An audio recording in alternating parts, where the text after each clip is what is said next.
Daily's in depth.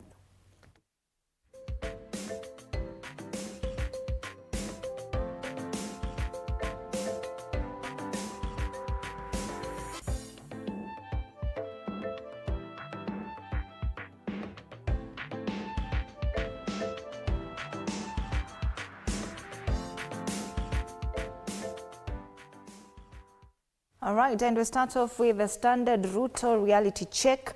Shifting loyalty, President William Ruto's hold on Mount Kenya is weakening. His climb up the mountain is getting slippery. His latest tour, where only 2 governors out of 11 joined him to launch projects, is appointed to a switch in allegiance. Once drawing massive organic crowds, he now depends on allies to mobilize supporters and influence projects. Many local leaders fear backlash of unpopular policies and his fallout with former Deputy Rigathi Gachagua. Analysts warn with 2027 approaching, Mount Kenya politicians are recalculating support, leaving Ruto's one solid base increasingly fragile. This story is on page 5 and it's the only story given prominence on the front page of the Standard. Lakini President alisema sometime this week that it's not only Rigathi ndiye alifanya wakakuwa na that relationship with the Mount Kenya region. He had a relationship even before Rigathi during Uhuru's. Yeah, alisema actually he went there with his boss back then, and his boss kept sending him there for other projects. So watu wengine walisema tu alimleta mlimani. But then again, this assessment, because you'll see other dailies talking about the same story. And not everyone is having this grim or painting a grim picture about Ruto's quest to scale the mountain again. Others are saying he's really working hard. Others are quoting the fact that he came out strong in the Mbeere North by-election. That could signal that his influence is not really waning as the Standard seems to suggest. But there are those who say ata afanye nini. Yeah. He came out strong, but that was a very small margin. I think 12, just a margin of 12. Well, he led because many people had said, okay, fine, Mount Kenya imeisha. Ruto's reality check. Okay, fine, he may not be as popular as he was before, but he still retains a level of popularity. All right. Tukiangalia ndani, this newspaper state to receive 110,000 doses of injectable HIV prevention drug, that's lenacapavir, to reduce daily pill burden for HIV negative clients. And this is a story that I think would or should have gotten a prominence on the front pages. Because matters health should matter to everyone. Yes. It's not always just politics, politics, and politics. And many people may not buy this paper because they only see politics. At least a highlight ya kusema hapa kuna story nyingine ya afya kubwa kama hii. Yeah, this is a big story. In fact, hii inaweza nasa vibaya sana. High prevalence counties will be prioritized for early drug distribution. At a glance, let's look at it. Number of doses of injectable HIV drugs Kenya is set to receive is 33,000.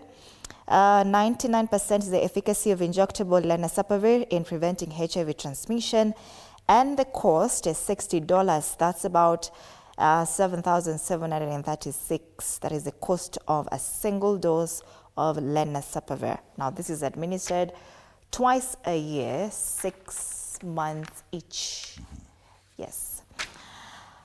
Ruto crafts new campaign squad to break regional kingpins' power. That's the story on page 4. Yes, and he has done a lot. You see, UDA party had grassroots elections in various parts of the country, and they've elected about 20 new officials for every polling center. So you can imagine there are people on the ground purely working for UDA.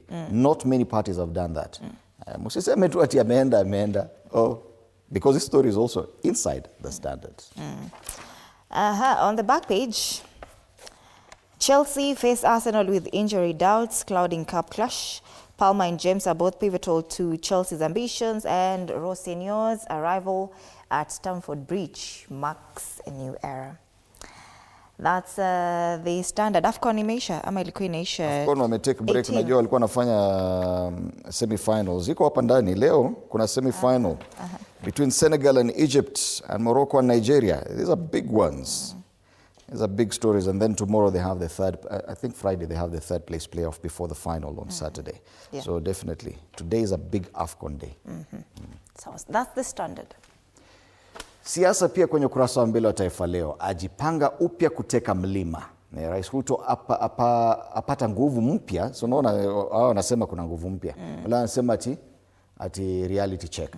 Apata nguvu mpya kujinadi eneo la Mlima Kenya baada ya ushindi wa mwaniaji wa UDM North. Rais William Ruto sasa anaonekana kuzidisha juhudi za kuwinda kura za Mlima Kenya, akikumbatia mbinu mbalimbali kurejesha eneo hilo kwenye himaya yake kisiasa kuelekea mwaka 2027. Unajua, one thing about William Ruto is that he doesn't sit back. Hata mkimwambia anakuja tu. Anakuja tu. Na anakuja anawaambia niko hapa na siwaachi. Siasa nakwambia. Pale juu rais atengea vijana minofu kwenye bajeti ya mwaka huu. Ruto alenga kuvutia kura za vijana kupitia ahadi ya mabilioni ya fedha kwenye bajeti ya mwaka ujao. Na kumbuka kwamba sasa is going around the country launching the Nyota programs. Na ukikatendi hiyo mkutano unatoka hapo na 22,000. Wow. Leo wako wapi? Machakos. Bas. Watu wa Machakos leo mnavuna.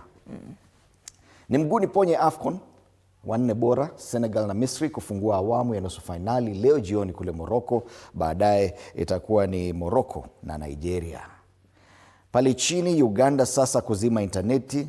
Tume ya mawasiliano yasema uamuzi huo unatokana na sababu za kiusalama. Kiusalama, insecurity gani? Kiusalama, msitumie internet kuleta vurugu kule. Wale wataika they're not going to do that. Kwingineko IBC anza usajili katika maeneo 27. Hani wakazi wa maeneo bunge 27 sasa wako huru kuanza kujisajili kama wapiga kura. Nafikiri ni maeneo ambayo yalikuwa katika uchaguzi ndogo wa Novemba 27 mwaka uliopita. Mbunge ahofia hali kuzorota Iran. Masuala ya international affairs. Asema nchi itakabiliwa na maandamano zaidi iwapo haitashughulikia malalamishi ya raia. Donald Trump aliwaambia endeleeni kuprotest, help is coming. I don't know what effect that will have. All right. People Daily, Ruto on the road. Can development projects win back voters' trust by 2027, brick by brick? No, to be honest, when it comes to politics, you just have to sit back and watch William Ruto and you'll get impressed. He finished the year at his home county. Hakukimbia sana kutoka huko. Alianza mwaka mpya huko. Akaanza na Nyota program wapi? Huko nyumbani. Sasa ametoka huko na hajarudi Nairobi. Hajakuja State House Nairobi. No. Ameenda Mount Kenya. Sasa anaenda Ukambani. By the time anamaliza akirudi State House, anajua amewaachia minofu. Sasa pigeni kelele. Development projects alafu, this story right here, your budget ya vijana. Lakini ni ahadi. Budget inafika June. Anaweza fanya. This story has been covered on page 4 and 5. Quite interesting. Koimburi's silent shift is a Juja MP drifting toward Kenya Kwanza. Mnasema watu wanamtoroka Ruto, wengine wanarudi huko. ODM in the hot seat. Why the political fire isn't dying? Wale bado wako na shida. Kelele kila siku. Leo wanalia bado. ODM. Page 6. Chama. Anyway. Daily Nation, and this one steers clear of the other common headlines, but at least features the politics there. Ruto's plan to regain support in Mount Kenya.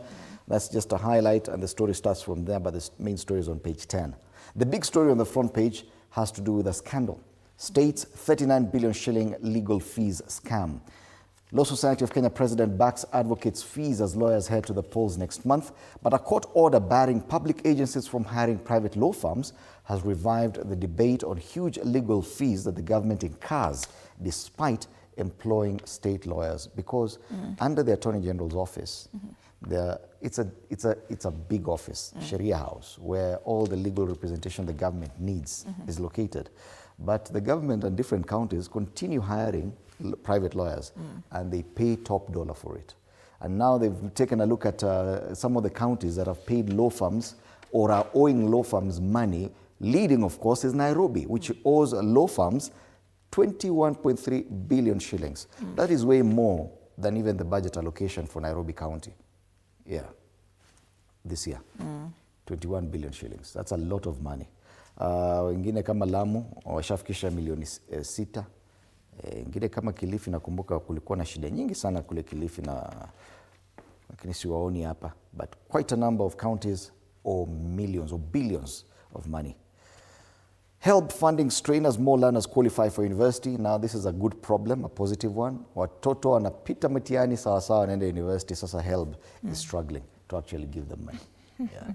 And those are the stories on the front page of the Daily Nation today. Tukiangalia nyuma, wanazungumzia local coaches on the brink. Senegal facing Egypt, so it's a focus on AFCON. And then Morocco tackling Nigeria later on. We're hoping Morocco watasimamia hapa so that tukue na an open ground, fair ground ya finals. Unajua mtu akichezea kwao kushinda ni rahisi. So that's the main story on the inside pages. Acha nione kama kuna any interesting story huko ndani. Mbona mtu akichezea kwao inakuwa rahisi kushinda? Ushasikia wanasema ni mcheza kwao hutuzwa. Mcheza kwao hutuzwa. Another story, Ruto's plan to regain support in Mount Kenya. Big story kule ndani. Yeah, making of ODM UDA union, ruling party endorses coalition talks. So ni kama kuna coalition between UDA and ODM forming. That's the Daily Nation. All right. The Star, ODM secret card as party starts 2027 election-packed talks with President Ruto. Raila party agrees to open coalition deal with Kalonzo. Oh, wow. Wamekuwa werevu sasa wanasema those places or regions that traditionally supported Raila Odinga and Ukambani is one of them. So wanasema twende huko. Kwingine ni wapi Western, kwingine ni wapi Coast. They traditionally supported Raila Odinga. So ODM ni kama wamerealize they focus too much on themselves and the wrangles within the party. Or rather focus too much on UDA. Wanasahau maeneo yale walikuwa napata strongholds. Raging drought wipes out livestock in northern Kenya. This is very devastating here. Huge losses, malnourished camel and dead livestock in Ramu, Mandera County. Kenya Red Cross personnel walking past carcasses there of livestock killed in drought hit Chibil Bar in Mandera County. Hawa hata wameisha kabisa. Hakuna maji. And you see now probably these extreme pictures could be coming from areas that are considered on the periphery of Kenya, probably next to the borders. But ukikuja, there are areas here around Isiolo, even parts of Meru that are really affected by this. We'll be having with us MP from Tegania West, Kanyuithia Mutunga, to tell us how this has impacted areas around Meru as well.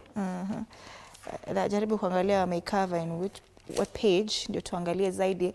That is on the inside pages. President milks World Bank's 5 billion shillings hustler pass to charm youth and women.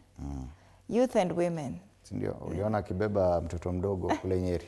Na mtoto akamkatalia. Na mtu akasema anajua kubeba mtoto. Wengine akasema wewe mtoto anajua mahali pesa iko.